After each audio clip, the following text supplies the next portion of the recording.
Recipe natin sa araw na ito ay chicken biryani. Hugasang mabuti ang manok at timplahan ng asin.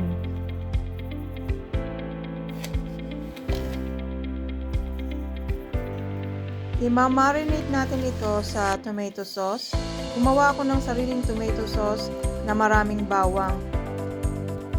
Gumamit ako dito ng fresh tomatoes at ang fresh milk.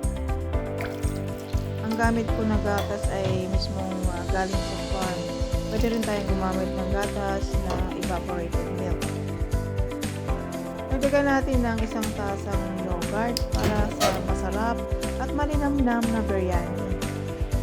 Marinate natin ng isang oras bago lutuin. Iwanan lang natin sa refrigerator. Makalipas ang isang oras o mahigit, ay magprito tayo ng sibuyas. Ang gamit ko dito ay 3 pirasong sibuyas na malalaki.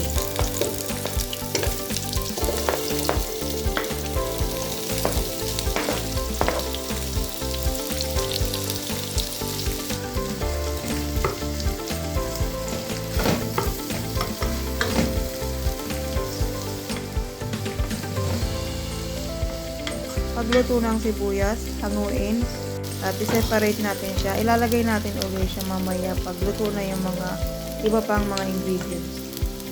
Sa pinaglutuan ng sibuyas, igisa ang mga sumusunod: cardamom, bay leaves, cinnamon stick, dry lemon, at ang star anise.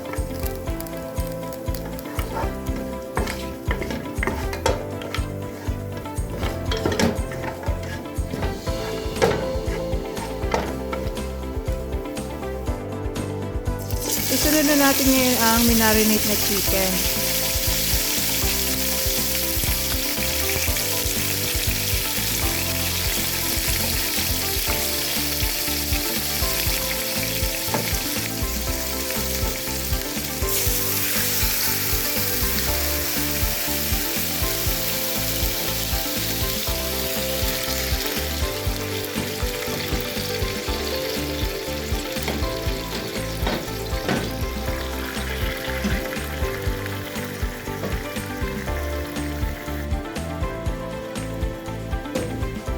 Ilagay na ang mga pampalasa tulad ng paprika, dried coriander seeds, cumin, turmeric, ginger powder, chicken spices powder, at magdagdag ng 1 basong tubig.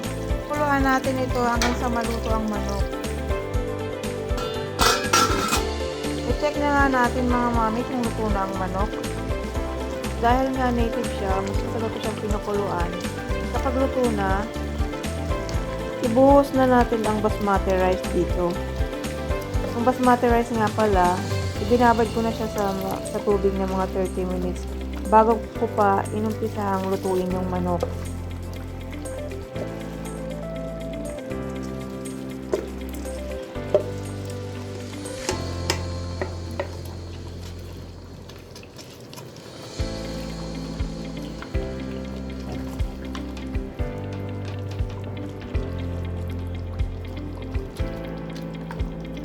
Idagdag na natin ngayon ang prinito natin sibuyas kanina.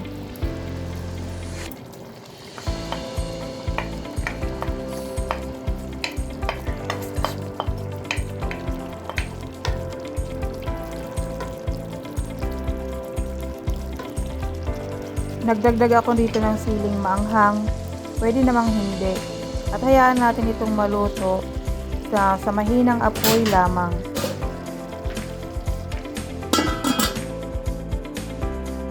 Tara na, bisitahin natin kung luto na ang ating chicken biryani. Kunti pa daw, mga 5 minutes pa. Maganda ng yogurt sa mesa sa partner nitong ating biryani. Maraming salamat po sa panonood. Kung nagustuhan niyo po ang video na to, please subscribe, like, and share. Thank you.